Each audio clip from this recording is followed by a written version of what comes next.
Okay, welcome back, Pacific Legends Unleashed. And back in the studio. Yep. Pretty quick turnaround on this one. Yeah, we're pros. My brain wasn't ready for another episode. I wanted another 3 weeks off, but That will become clear as we go through it, I'm sure. it will. And today, what are we doing? What are we talking about? Well, you're talking straight into your microphone, which is good. Yeah, I had some issues last time. I forgot how a microphone worked. Yeah. But this time I've got it sorted, I think. Okay, so what are we going to talk about today, Ben? Well, we're going to talk about some serious issues. Yes. And that's one thing that people keep saying about us is that we're serious men. Too serious. Sometimes, yeah. I feel like that's not true. I feel like most of the feedback is you guys go off on tangents. Yeah, what were you talking about? What's wrong with you? Yeah, can you just stay on track, please? Yeah, don't ever talk to me again. No, people keep coming back to this podcast because of the hard-hitting historical facts. Facts. The facts. Yes. And we take them off the leash. Yep. And we're going to tell different stories in this little episode, this series. Do we call these a series? Sure. Okay. Yeah. Well, we're going to tell a few different stories. So they're going to be centered on the country of Vietnam. Yes. I'm going to tell the story of one crazy dude, sort of the inspiration for Apocalypse Now. A real-life character who the CIA sort of co-opted based on his excellent work previously in the Cold War. And thought, you know what, we can stick this guy up into northern Vietnam and get him to do some damage, but he went a little bit rogue. Is this the guy played by Marlon Brando? Yeah. Because Marlon Brando in that whole film was basically tripping on drugs, wasn't he? Yeah, so there was less drugs, Yeah. but there was still a lot of tripping. But did you think Marlon Brando had to be on drugs to kind of channel this guy. This dude? Yeah, because without it, he couldn't have been authentic. All I remember is they go up that river. Yeah. And they find him in a cave somewhere. Yeah, He's yeah. lost the plot. Yeah, well, this guy, I'll just read the little blurb on the back of the book. It says, the Vietnamese hill tribes made him a demigod. The CIA wanted to kill him. Oh. So he goes from, sort of this, he's headhunted by the CIA, essentially. Yes. They think this guy's so good, we need him to recruit these indigenous people and turn them into, a fighting force. But he goes rogue to the point that they need to take him out of the picture. So I'm going to talk a bit about him. Yeah. And you're going to... I'm going to be talking about a platoon from Australia. Mm-hmm. It's called the Ghost Platoon, and you'll find out why it's called that. That sounds spooky. And they do some interesting stuff. It gets a little bit violent at times, so prepare yourself for that. Yeah. But I just think it's good to talk about the Vietnam War and especially the soldiers, because often they get a bit overlooked in history. It gets overshadowed by World War I and World War II. Because I think when Anzac Day's on, everyone just thinks about all those soldiers that made sacrifices in World War II or World War I, but the Vietnam vets, they don't get a lot of love. Yeah, the dawn service is a little bit quiet on Vietnam. Yeah. Yeah. Even though they probably went through some horrific experiences. Yeah. So it's nice to shine some light on them. I mean, this is big publicity for them, isn't it? So the Ghost Platoon. Ghost Platoon. Okay. That's what you'll be learning about from me. Yeah, sounds good. We're obviously going to keep those stories on the leash for just a little while. We'll try anyway. Because we are a serious podcast. Yeah. And we want to lay a bit of historical context down. Leashed. Yeah, we'll leash it. Yeah. Yeah. Serious podcasts provide context. It's not this sort of black and white line drawing. This is a full color, full HD, historical, hardcore history podcast type thing. So you're saying that we're going to lay down some background information on why the Vietnam War happened. Is that what you're saying? Yeah. So before we learn about, my guy and your Ghost Platoon, we might take a little trip in the time machine. Oh, please. Or maybe we jump into a Boeing B-29 Super Fortress. Yes. Flying at 31,060 feet over Japan on the 6th of August. Is it a scenic flight? 1945. No, there were two other planes taking a scenic trip with this one. Oh, yeah, okay. So this is the Enola Gay. Yep. And when Oppenheimer's little boy dropped out of the Enola Gay, it obviously had catastrophic and immediate consequences for the inhabitants of Hiroshima and for Japan. Big Bang. Yeah. Yep, not the Big Bang. There were about 200,000-ish casualties in a matter of seconds. Yeah. The first of those were in a hospital. So the bomb detonated about 600 meters directly above this hospital, and the blast was detonated straight down. So it didn't even hit the ground, the bomb? No, about 600 meters up. And so the fissile material, all of the force of the bomb, straight down into the hospital. And out of that, literal firestorm that this little boy created, and Japan's exit from World War II, because that obviously was ringing the bell for them, and the collapse of the whole Japanese empire, power vacuums were created. Yeah. And, maps are redrawn. Basically, Southeast Asia is essentially up for grabs. It's not like you can just let people decide their own future or anything. That's the issue when people fight a war and let's say you defeat the enemy, it's like, who's going to replace what was there? Yeah. It's always been the issue, isn't it? Which of the schoolyard bullies is going to move into that bit of turf and start to own it? Yeah. So, before we move on to, the rest of our story, I'm just going to jump back a little further in time to a pretty famous moment in world history. Yes. December 7th, 1941, a date that will live in infamy. In infamy. That's a pretty good accent from you. Yeah, not bad. So that's the day that my granddad was born.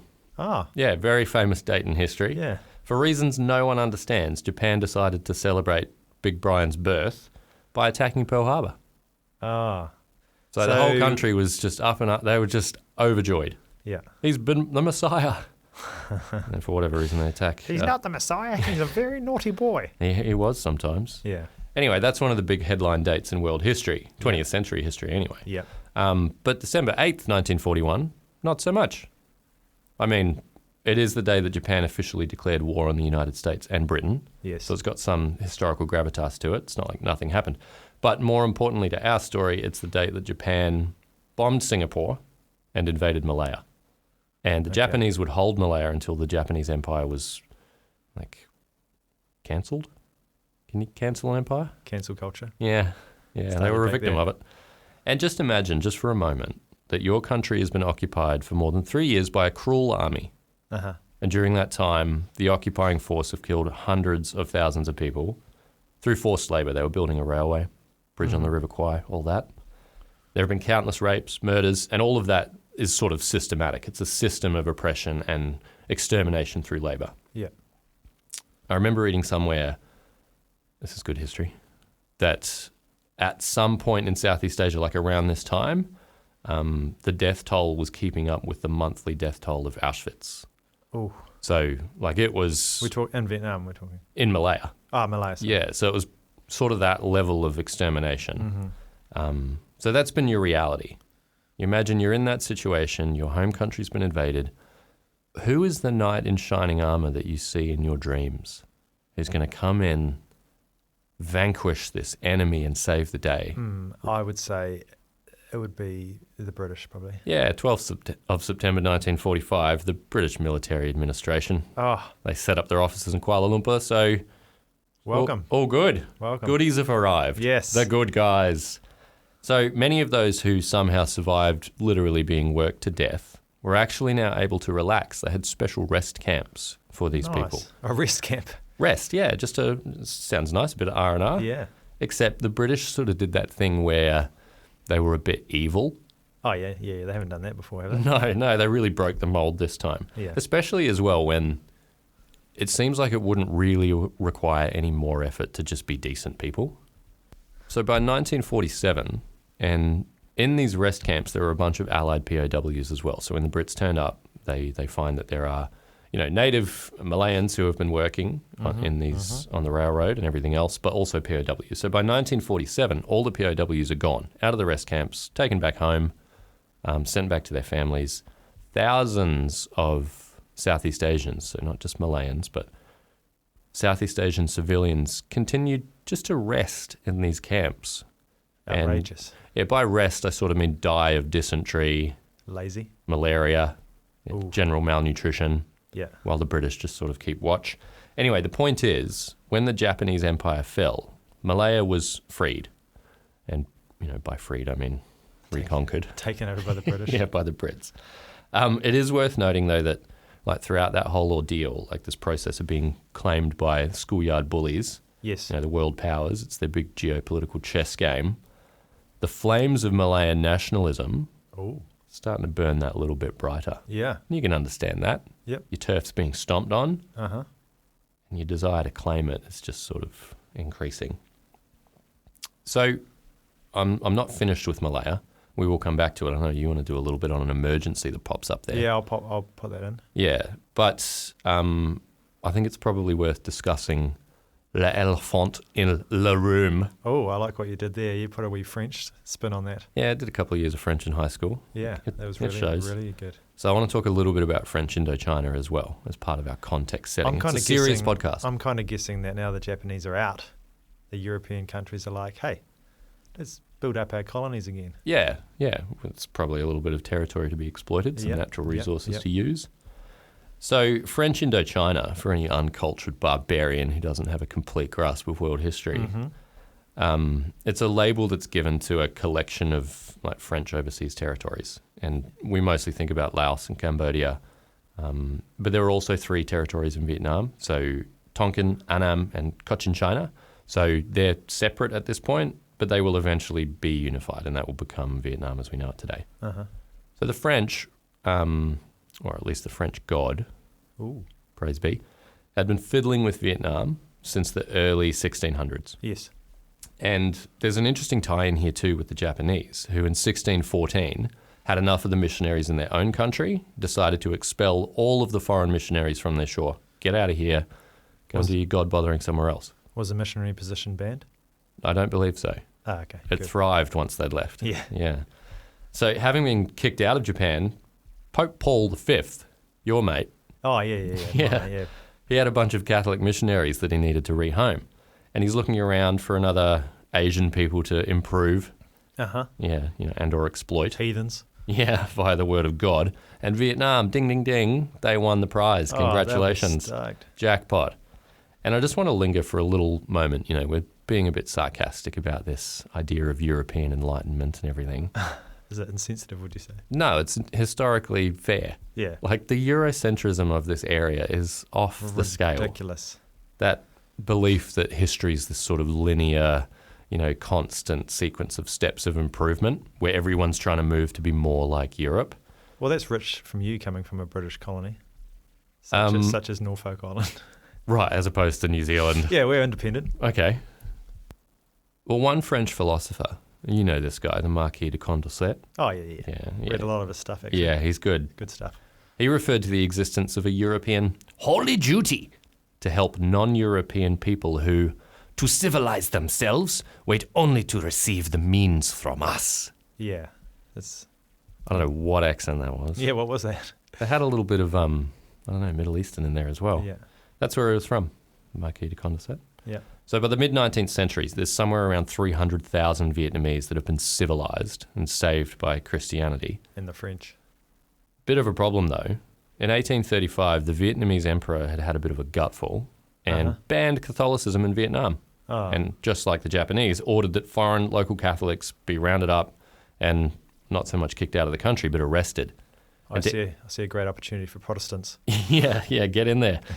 To illustrate the tone of this sort of like the anti-Catholic sentiment that was happening in Vietnam at the time, one French guy, Joseph Marchand, who had played a role in a Catholic uprising a couple of years earlier, he was sentenced to death by having his flesh torn apart by hot tongs. Oh, yeah. So they were past the point of, saying thanks, but we're not really interested in your pamphlets. It's a good way to go, though, isn't it? Is it? It's better than cold tongs. Yeah, I'm speaking from experience. So, this Vietnamese, I guess, hardline approach to Catholicism continued for 20-ish years. By this point, though, there's hundreds of thousands of civilized Christians in Vietnam. Yes. And it gives the French imperial government a bit of a casus belli, that sort of cause for war. And so they respond to their missionaries' desperate requests for protection by laying siege to Saigon in 1859. Yep. And you'd think that there would be a bit of a cakewalk. It wasn't quite the one-sided demolition that many expected, yourself included. Yep. But by 1862, France was officially running the show, at least in the south of Vietnam. And they wouldn't just stay in the south for long. So the emperor who signed the Treaty of Saigon, making huge concessions to France, provides a concise little summary of Vietnam's position at this time. And maybe it's a bit of a window into the future, actually. In his last ever official statement, he laments, and maybe he warns, just a little bit. He says, "My people live in an era of sadness. I am speechless. I am guilty. My heart is troubled. There is evil in our land which I cannot control. Somehow we must overcome our fear and woe. Others will follow me. May they work together forever to regain our freedom. Nice. So it's like a little, call into the future maybe, directly to Ho Chi Minh if you want to, really tie all the puzzle pieces together. Yeah. So I mentioned France's increasing control over mainland Indochina as the 19th century comes to a close. They lay siege to Saigon. They eventually get it. Treaty of Saigon is signed. But I just want to tidy that little bit up before we get too far ahead. Yeah, serious podcast. Tidy it up, mate. Serious podcast. Your friends in China got into a bit of a scrap with the French along the Chinese border, and that sort of went back and forwards for about 18 months. France delivers the telling blow in 1885 and absorbs northern Vietnam into their little property portfolio. Nice. So this resulted in French Indochina being officially formed in 1887, and that comprised those three territories I mentioned earlier, Annam, Tonkin, and Cochin China, as well as the Kingdom of Cambodia, and Laos was tacked on a couple of years later too. So over the next 20-ish years, there are a bunch of uprisings, lots of political manoeuvring, a bit of attempted poisoning of French soldiers just for a bit of fun. But all the while, Vietnamese nationalism, much like the situation in Malaya, is continuing to sort of bubble away under French control. Yeah, meanwhile, France is totally exploiting them in the rubber plantations and whatnot, aren't they? Yeah, they're definitely using Vietnam, to its full potential at this point. During World War I, which I'm about to sort of jump into, a massive portion of the raw material, I think, never quote me, but I think it's something like 30% of France's raw materials come from French Indochina. Yeah, all their rubber gumboots and stuff. Yeah, all their galoshes. So by the time World War I does come along, there are around 16.4 million Vietnamese, Laotians and Cambodians in French Indochina. And that massive population is governed by how many French, do you reckon? 500. Well, that's a bit dramatic. No, now you've made me sound... You've taken all the gravitas away from my contrast. There's about 18,000 French. So 16.4 million natives of the Indochinese Peninsula and 18,000 French. And it sort of reminds me a little bit of the Haitian Revolution, where you've got that French colony, the white population of around 40,000, and this black slave population has been whipped and killed and, generally subjected to slavery at the hands of these white masters. There, they had 40,000 of these masters and more than 450,000 slaves. You'd think maybe the French would have perhaps learned from that. It's about 100 years earlier. So they're exploiting that population, for its natural resources, using the native inhabitants to do all of the work. And here they are on the Indochinese Peninsula. Anyway,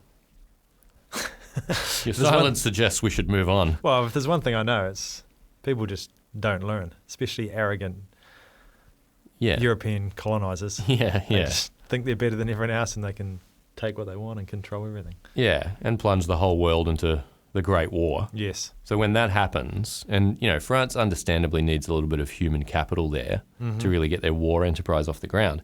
Maybe they could tap into their 16.4 million slaves / subjects from Indochina. And it's here again that it's post-Enlightenment European philosophy really shines through, because the France believe in a racial hierarchy and that there are certain races that they class as martial races, like really good at fighting. So the recruiters head to North Africa first. They're the best at fighting. Oh, yeah. Then they go west all the way to Madagascar. Then once, these most martial of peoples have been rounded up and made it through boot camp, it's the turn of France's Asian rental market to fight for their landlords' Are there any rights. French actually fighting in this war? Yeah, there's a couple. Yeah. So imagine you're a relatively peaceful person, which will not be easy for you, but just try. Yeah. The thought exercise. You're just going about your life. Yeah. Work during the week. You mow the lawn on the weekend. Yeah. Normal stuff. You do a bit of pillaging here and there. Oh, yeah. That's just a sign of the times. But then men show up and try to murder your whole family and enslave you. Mm-hmm. What do? Sign up for the war. No, you fight back. Oh, yeah. It's an existential threat that we're talking about here. Everything about your identity, your way of life is being threatened. Your entire civilization is going to be wiped off the map, basically, if you don't fight with everything that you have. Fingernails, teeth. Yes. So you fight with everything you have. You bite them. Just a little draw blood. Yeah. You can feel it in your mouth. Oh. Tastes French. So then these, bringers of existential doom go, ew, all these people, all they ever do is fight. What savages. Like they turn up and force you into it. And then they cast you as this like overly aggressive warmongering people. You're like, whoa, you turned up on my doorstep, mate. So then all of these people who beat you in your fight to exist, they subjugate you, they send you to the most terrifying, like literally earth-shaking, horrible battlefield of all time to fight for them so that their country isn't taken away. It's ironic, isn't it? It is a little bit. Someone's kicked in the door to your own home, claims it as theirs, all of this is mine. Probably kill your dog, just for the sake of it. Is this a tangent? It just feels like you're a little bit anti-French here. I'm anti-bully. Oh, okay. Yeah, I'm a bit, like Charles Upham in that sense. Man, they rile me up. So they kill your dog and your cat, and now all of your paycheck goes to them. You still work for them, and if you don't agree, they'll just kill you and move another family into your house. Then one day they come running to you and they're screaming like, someone's trying to take my house. Help us. Yeah, quick, sacrifice yourself for me. This is not a... They're going to take my home. I'm not asking you. What are you standing there for? Yeah. So this is a serious podcast. Yes. So just to bring everything back on track. Yes. Remember that in this scenario, there's roughly 18,000 of these landlords. Yes. And they've got 16.4 million people who have had their homes stolen by said landlords.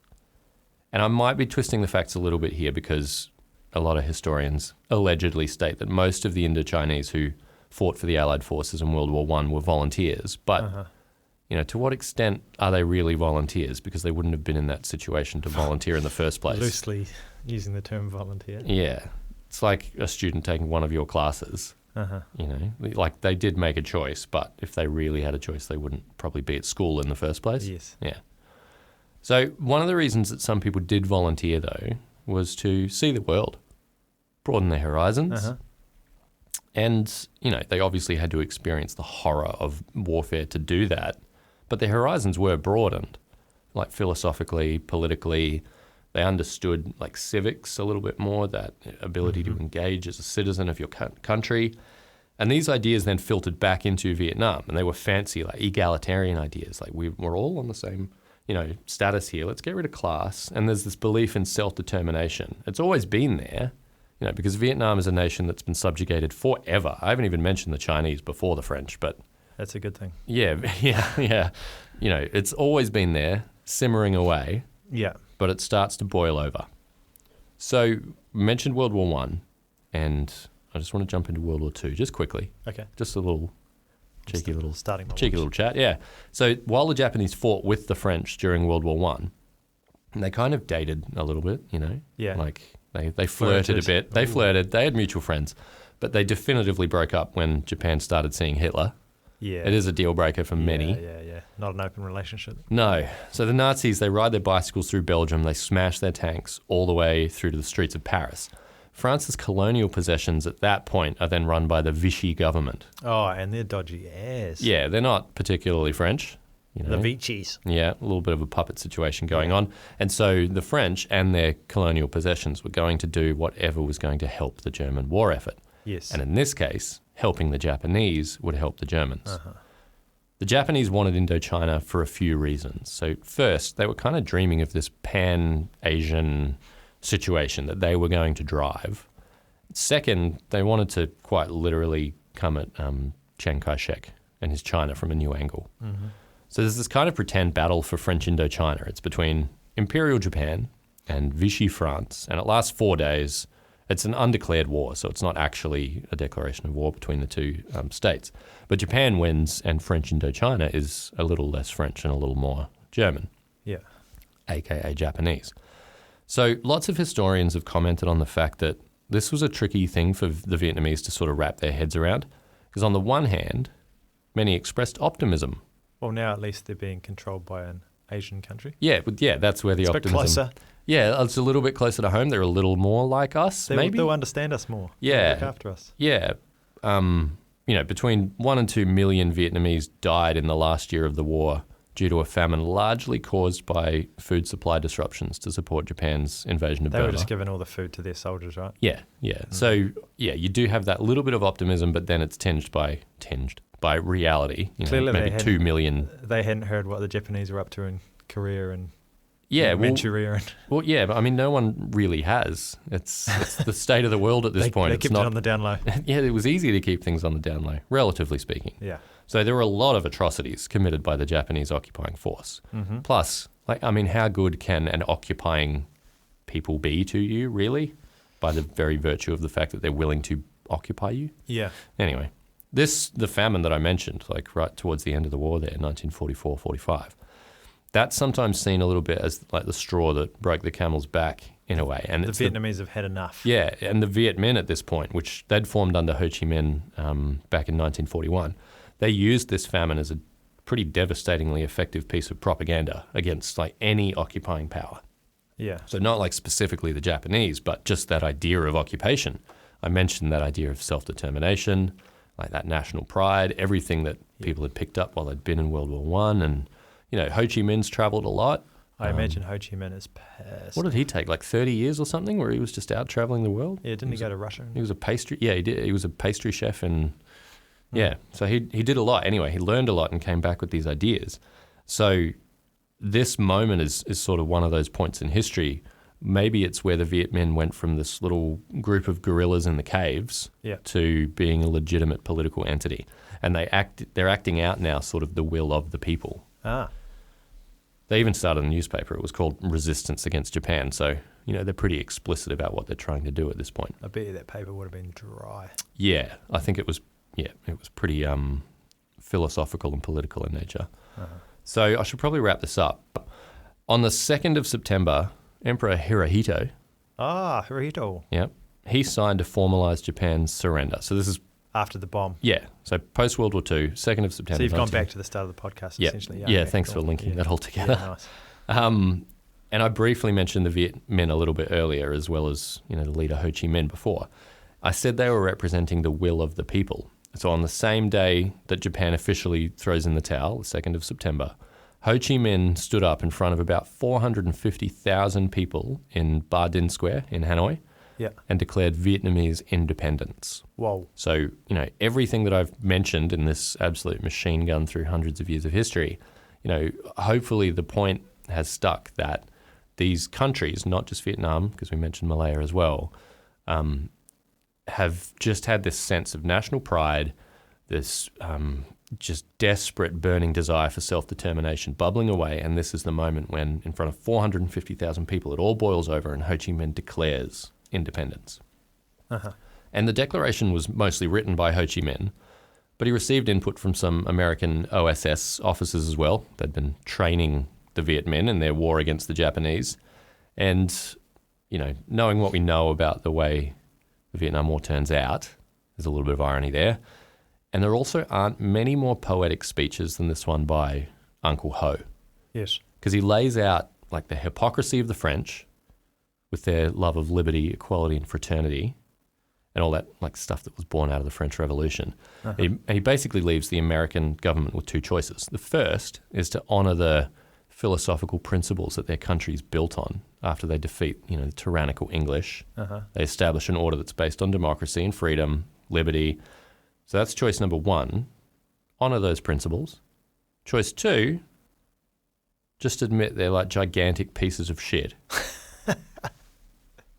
And they're the same sort of evil that they fought to escape, and they're just masking the smell with a little bit of toilet spray. Yeah. Eau de toilette. Yeah. So I love the general attitude of Ho Chi Minh's Declaration of Independence. I love it so much that I want to finish my little intro the whole here. Thing. Well, a little bit. I've been aggressive with my editing, but these are only the best bits. So, quote, "All people are created equal. They are endowed by their Creator with certain unalienable rights. Among these are life, liberty, and the pursuit of happiness. This immortal statement was made in the Declaration of Independence of the United States of America in 1776.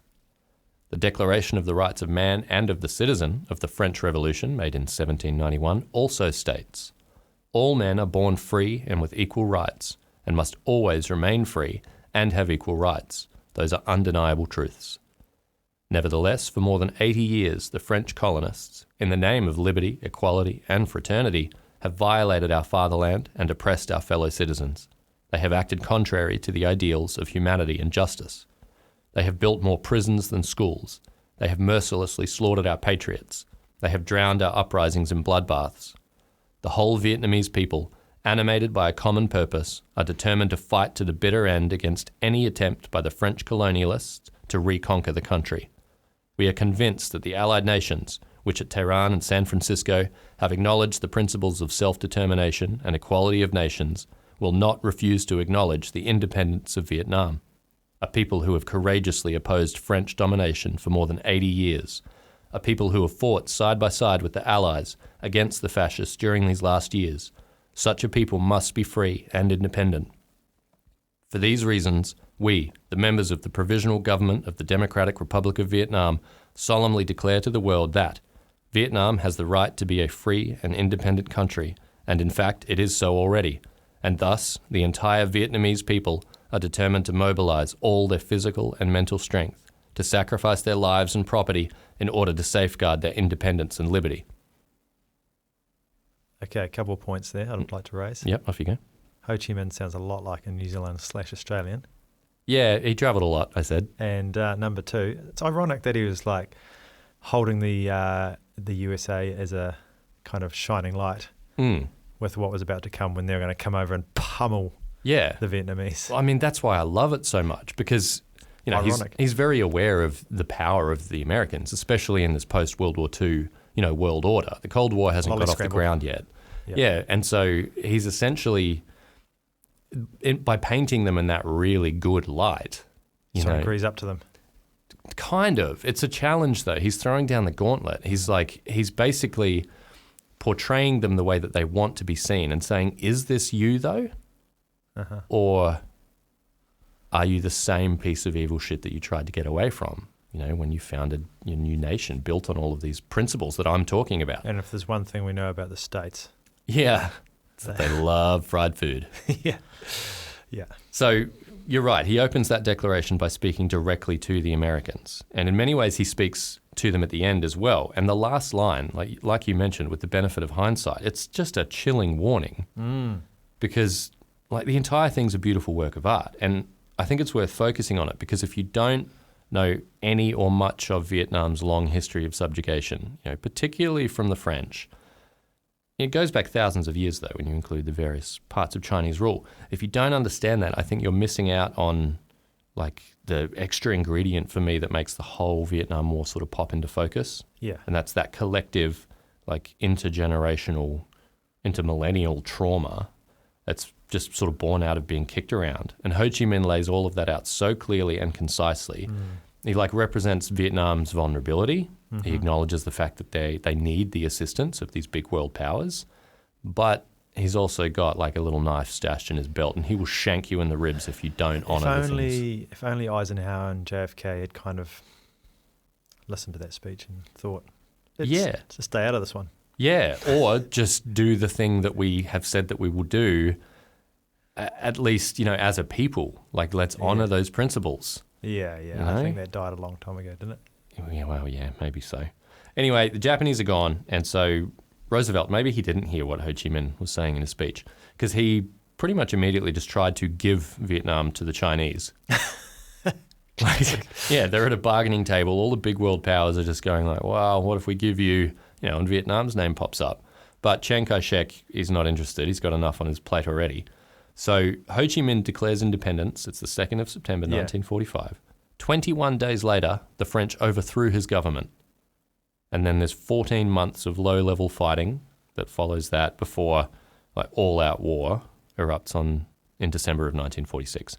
And this is the first Indochina War, or I kind of prefer the Vietnamese title, the Anti-French Resistance War. So this is just the French v Vietnamese. Yeah. USA aren't involved. No. New Zealand, Australia, they're not involved. No, this is just France going, we want our colony back. Mm-hmm. That was a good little moneymaker, so let's get it back. Yeah, there's some good rubber over there. Yeah. We enjoyed that. Yeah. There was I remember reading there's a lot of people that had kind of lovely villas over there, and it was like this kind of tropical getaway for them. Yeah. They Massive amounts of land, some slaves to do all their work. So classic like plantation style. Those rich Frenchies wanted to get back over there, didn't they? Yeah, and like the architecture that you can still see there in Ho Chi Minh City is still, you can still see the echoes of that French colonialism.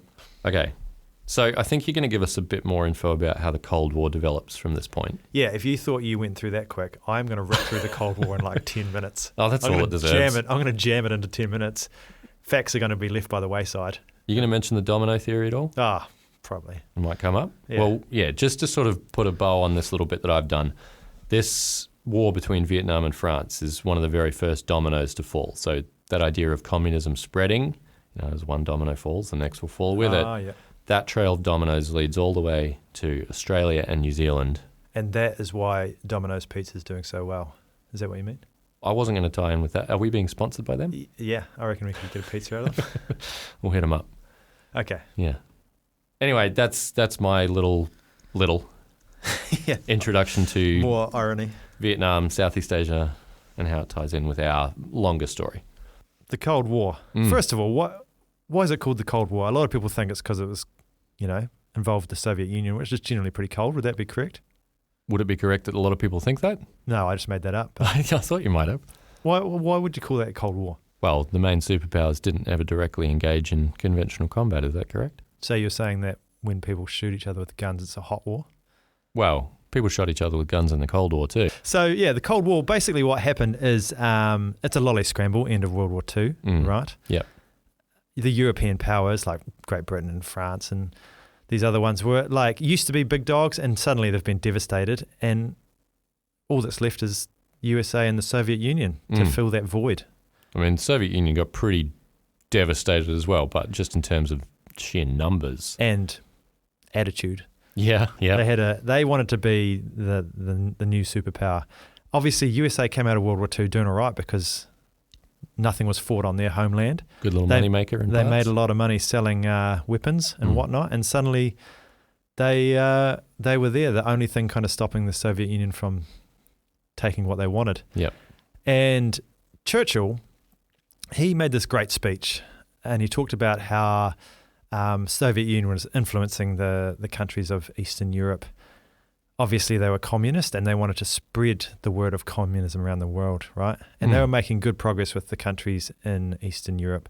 So these are countries like Albania and Bulgaria and Czechoslovakia and East Germany, which they'd kind of cut in half. This all sounds like a good buffer zone. Yeah. Between Western Europe. Including Berlin was cut in half. Half was controlled by the Soviet Union and the rest was by the Western Allies. And Churchill kind of coined the phrase the Iron Curtain. Anything behind that line of countries was communist. They were behind the Iron Curtain, which I really like. Yeah. And the USA and the Western Allies started to freak out a bit because they were like, well, all these countries are just turning communism. This idea could just spread around the world, right? So there was this idea of the containment policy. We need to make sure that the Soviet Union aren't able to influence these other countries. We don't like communism. We think it's a terrible idea.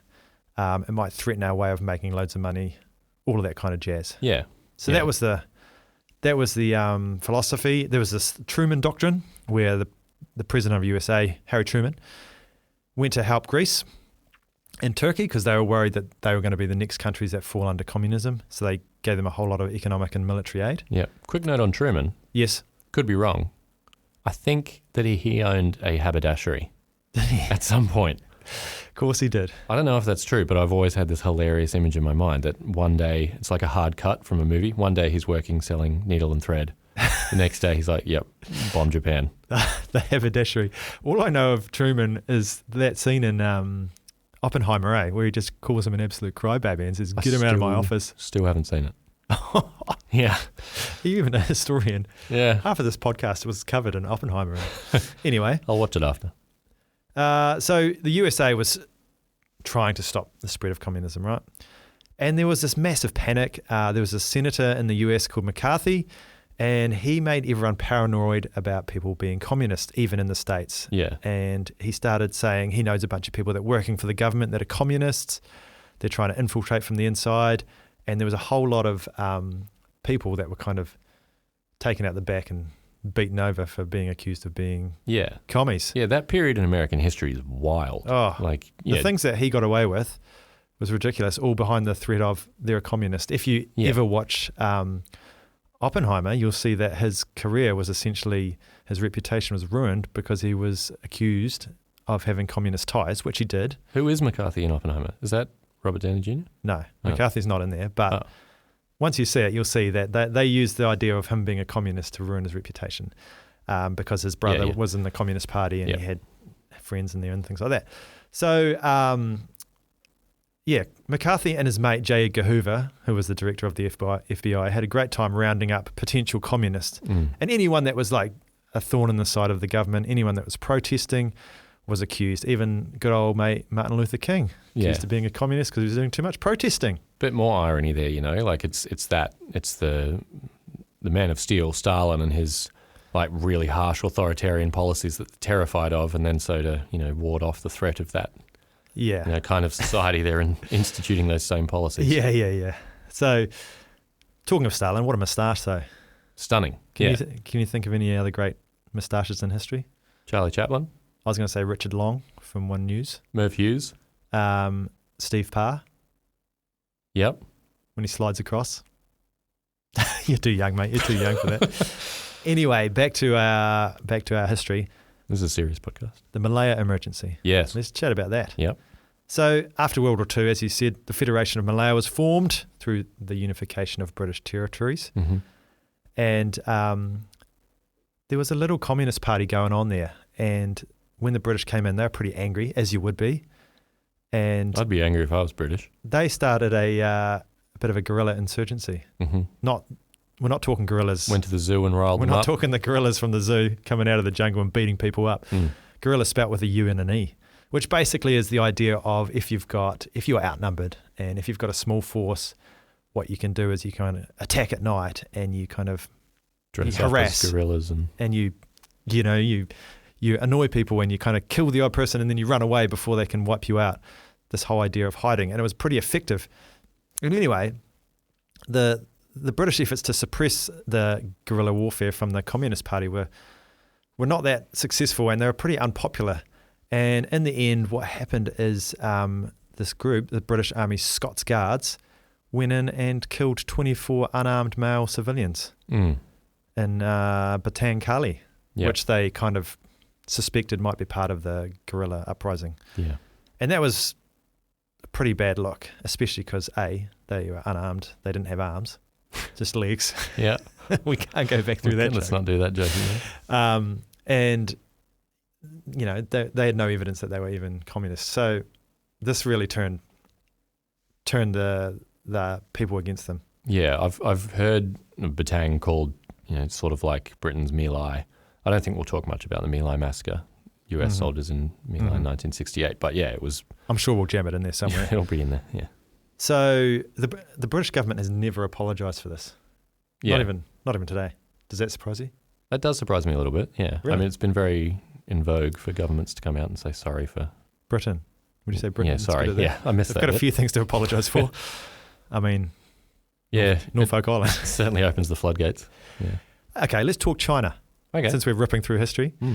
As you mentioned briefly, after Japan was defeated, the Japan kind of went out of China, which they were trying to occupy at the time. Kind of their biggest part of World War II, right? Yep. There was a battle between the nationalists, who was led by Chiang Kai-shek, and the communists, who was led by Mao Zedong. Daddy Mao. Yeah. Because they were trying to control China. And early on, Chiang Kai-shek and the nationalists had a massive advantage. They had the troops. They had a little bit of support from the states, because the states, as we know, are trying to stop communism. So they really wanted the nationalists to win this. But so they actually wanted to try and negotiate a bit of a truce between the two, because they'd been fighting for a long time, and they were being the mediator, but that wasn't working at all. It was kind of backfiring a little bit. So they couldn't even speak Chinese. So. Yeah, that was the problem. Do you understand me?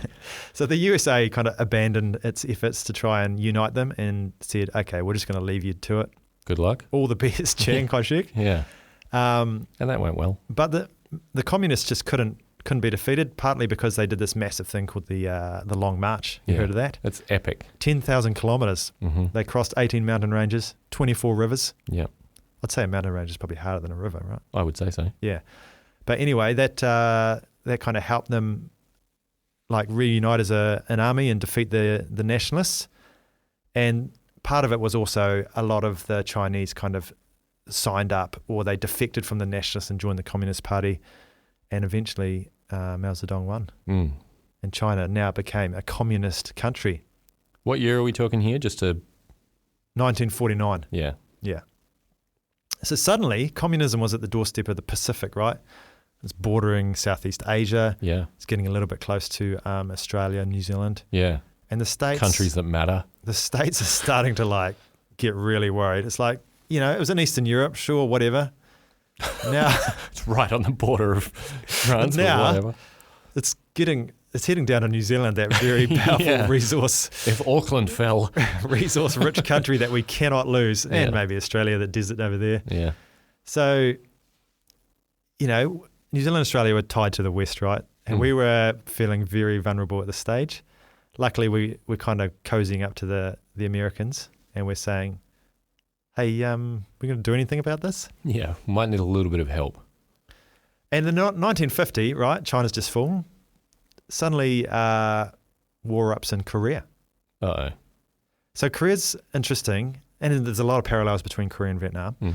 So just like before, Japan was controlling Korea for a long time, even before... Is parallels a joke? Is that like a pun? Yes. Where they... Okay. Yes, there'll be some parallels. You'll see. But once again, Japan likes to control, occupy, whatever. Mm. They've been in there for ages, right? So Korea didn't even have a government before Japan were in there. Like it hadn't been united. They didn't have any plans. So when Japan left, there was nothing really set up that could just take over. Yeah. There wasn't like a political party ready to say, hey, we've got this, we'll just form a government and all is well. So once again, the Soviet Union and the USA were like, okay, what do we do here? Why don't we control half the country? And once the Koreans have organized themselves, we can have elections and the country can be reunited. Yep. So the country was divided up at the 38th parallel. Ding, ding, ding. With the Soviet Union controlling the north and the Americans controlling the south. And it must just be the benefit of hindsight, where you look at that and go, well, like what happened was inevitable, you know? But maybe at the time it just wasn't like that. It's never a good idea. Because in the north, there's this guy called Kim Tu-sung. Does that sound right? Yeah. And he was put in charge. And he was in charge of the Communist Party. So therefore the North kind of became communist and the Soviet Unions were, you know, supporting that and pretty happy about that. Yep.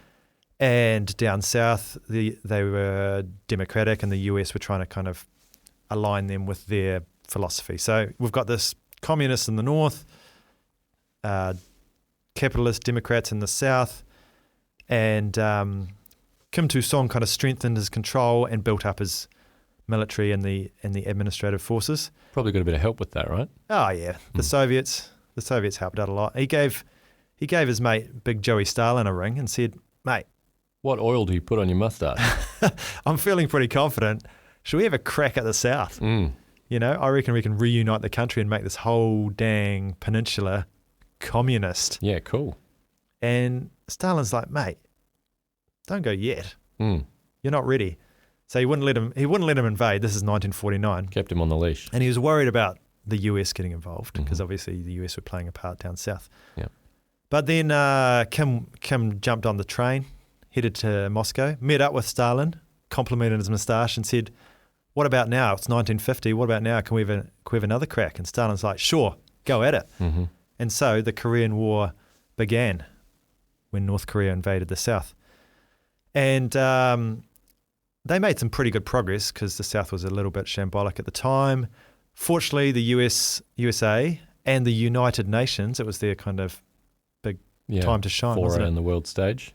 Backed up the South and they were able to kind of slowly push back what the North did. It's crazy too. You look at maps of like territory won and lost in that time, and like the South lost almost everything. You watch it gradual progression over time, and it's a wild roller coaster ride. It's kind of like what you're talking about, schoolyard bullies. It's like there's these two young kids at school were like pushing and shoving, and then his big brother comes along and backs one up, and then another bunch of boys from the first 15 come up and back the others. So these two little guys are in conflict, and suddenly all the big players get involved. Because they're also, it's like a rolling muck going through the middle of a busy primary school, and they're just knocking kids over all over the place. Their legs broken. Yeah. So basically, the North made a lot of progress, and then the UN counter-offensive pushed North Korea all the way back to the 38th parallel, so they're back to normal. And they were looking like they were going to go past there.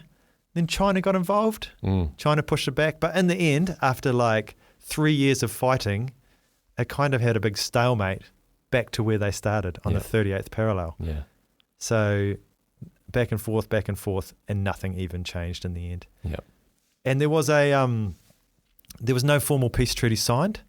So technically, North Korea and South Korea are still at war, even right now. And you mentioned at the start of this that like Vietnam's a little bit forgotten, but Korea is often called the Forgotten War. Yeah. You know, it's in the shadow of Vietnam, which is in the shadow of... And partly because nothing changed. Like 3 years of war to end up back to where they started. Yeah. Seems crazy. Yeah, for everything to be different, you know, for pretty much everyone who lived it, but for nothing to be different at the same time. I guess one thing that came out of the Korean War is that... MASH, a great TV show, came out of that, and we all should watch that. But also, New Zealand, Australia started to get worried they could see communism spreading, so they started cozying up to the Western powers, especially USA. So they signed a treaty called the ANZUS Treaty, which is a security pact between New Zealand, Australia, and the US, hence the acronym. They also signed a treaty called SEATO in 1954, which is between United States, UK, France, Australia, New Zealand, Pakistan, and that military powerhouse Thailand and the Philippines. Whoa. And it's kind of like the NATO of the Southeast Pacific. Asia. Yeah. And that was to really deal with the geopolitical challenges such as communism. So basically, that's what has happened in the lead up to the Vietnam War. We've got communism spreading east, and now it's spreading south. And Eisenhower, who's the US president at the time, is obviously worried about the domino theory. The dominoes are starting to fall. China's gone. North Korea's gone. What's next on the list? It's kind of looking like Vietnam could fall. Yeah. And what they were worried about is if Vietnam falls, Cambodia, Laos, even India. Yep. And, you know, India's a massive country. The British were pretty invested in India. Yeah. A lot of people, they didn't want that going communist. So in Vietnam at this time, the French had been fighting the first Indochina War, and they were getting a bit of a hiding. Yeah, it wasn't going that well. They wanted from Ho Chi Minh and the Viet Minh warriors. And France was basically like, we need to end this. We need to get out of here because it's pretty embarrassing, and we're losing badly. Well, yeah, the most embarrassing thing was the final battle that they lost, this Battle of Dien Bien Phu, where they sort of committed everything they had. And it's interesting too when you listen to, you know, or look at sources from the time, because they talk about that and position themselves as sort of the barrier against communism spreading. Yep. When really they're just trying to cling on to their colonial possession. Yep. But yeah, they do lose. The Vietnamese have a general called Giap who just demolishes them at Dien Bien Phu. Yeah, so they needed to get out of there. So in 1954, in July, they went to Geneva to sign the Geneva Accords, which basically, just like Korea, divided Vietnam up again in half. Yep. So Vietnam was divided at the 17th parallel. See the parallels? Yep. You see what I'm doing With there? Korea, I get it. And the USA, seeing that it was kind of able to stop communism getting into South Korea, were hoping they could do the same with Vietnam. Yeah. So they took control of the South by putting in a leader that was kind of sympathetic to their ideas and very anti-communist. No Dinh Diem. Yep, No Dinh Diem. He was a pretty staunch Catholic. Yeah, he was pretty anti-Buddhist as well. Yeah, so they thought, we'll put him in charge and he will be able to repel Ho Chi Minh, who was going to be in charge of the North with the communists. So just like Korea, we've got a communist North and an anti-communist South supported by the USA. Yep. And the idea was that in 1956, 2 years later, they would be able to have legitimate elections to see who wanted to rule, and the country could be reunited. Yep. It was obvious that Ho Chi Minh had the most support. Yep. And the USA were unfortunately going to lose Vietnam. The domino was going to fall, and it was going to be reunited as a communist country. And they didn't want to have a bar of that. They just annoyed, they just completely ignored the accord from Geneva. They just said, this is where we're going to take our stand. We're not letting the South fall to the communists. So they had a bit of a sham election. Yeah, it was a public referendum. Was it the year before, like 55? Yeah. Yeah, no Dinh Diem. He won 600,000 votes in favour of him, even though only 450,000 people voted. Yeah, in Saigon he got over 100% of the vote. He got like 133% or something. You know you're popular when you're winning 103%. Yeah, I remember apparently the US wanted him to win, 60, 70%, something like that.